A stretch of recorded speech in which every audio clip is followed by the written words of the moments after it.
বিতর্কিত ব্যবসা প্রতিষ্ঠান এস আলম গ্রুপের মালিক মোহাম্মদ সাইফুল আলম ও তার দুই ভাইয়ের বিরুদ্ধে ইন্টারপোলের রেড নোটিশ জারির নির্দেশ দিয়েছেন ঢাকা মহানগর দায়রা জজ আদালত।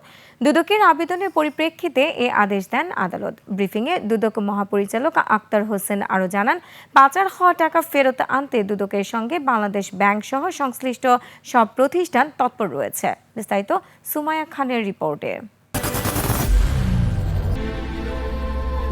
I am Ox. দীর্ঘদিন ধরে ব্যাংক ঋণ জালিয়াতি, অর্থ পাচার ও আর্থিক খাতে অস্বচ্ছ লেনদেনের অভিযোগে আলোচনায় এস আলম গ্রুপের চেয়ারম্যান এস আলম ও তার দুই ভাই। এবার দুদকের মামলার পরিপ্রেক্ষিতে এস আলম ও তার দুই ভাই এস আলম গ্রুপের ভাইস চেয়ারম্যান আব্দুস সামাদ ও পরিচালক মোহাম্মদ আবদুল্লাহ হাসানের বিরুদ্ধে ইন্টারপোলের মাধ্যমে রেড নোটিশ জারি করা হয়েছে। তিনি বাংলাদেশি নাগরিক ছিলেন এবং সেই কারণেই হয়তো তার প্রতি রেড নোটিশ জারির জন্য আমাদের তদন্তকারী দল এই বিজ্ঞ আদালতে আবেদন করেছেন। গত 2 জুলাই অভিযুক্তদের বিরুদ্ধে দুর্নীতি দমন কমিশন অর্থ আত্মসাৎ সহ অর্থ পাচারের অভিযোগে মামলা করে। মামলায় বলা হয়, অভিযুক্তরা একে অপরের যোগসাজশে একটি ভুয়া প্রতিষ্ঠানের নামে মিথ্যা দলিল তৈরি করে ঋণের নামে 104 কোটি 20 লাখ টাকা আত্মসাৎ করে।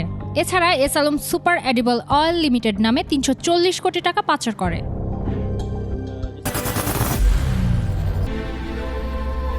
I am Ox. এদিকে পাচার করা অর্থ ফিরিয়ে আনার বিষয়ে ব্রিফিংয়ে কথা বলেন দুদক মহাপরিচালক। বিদেশে যে অর্থ পাচার হয়েছে সে অর্থ পুনরুদ্ধারের জন্য দুর্নীতি দমন কমিশন, বাংলাদেশ ব্যাংক সহ সরকারের আরও অন্যান্য সংস্থা আমরা একসাথে চেষ্টা করছি এবং এটা একটি আইনি প্রক্রিয়ার মাধ্যমে এই কার্যক্রম সম্পন্ন করতে হবে। এটা সময় সাপেক্ষ। সুমাইয়া খান, 21 টেলিভিশন, ঢাকা।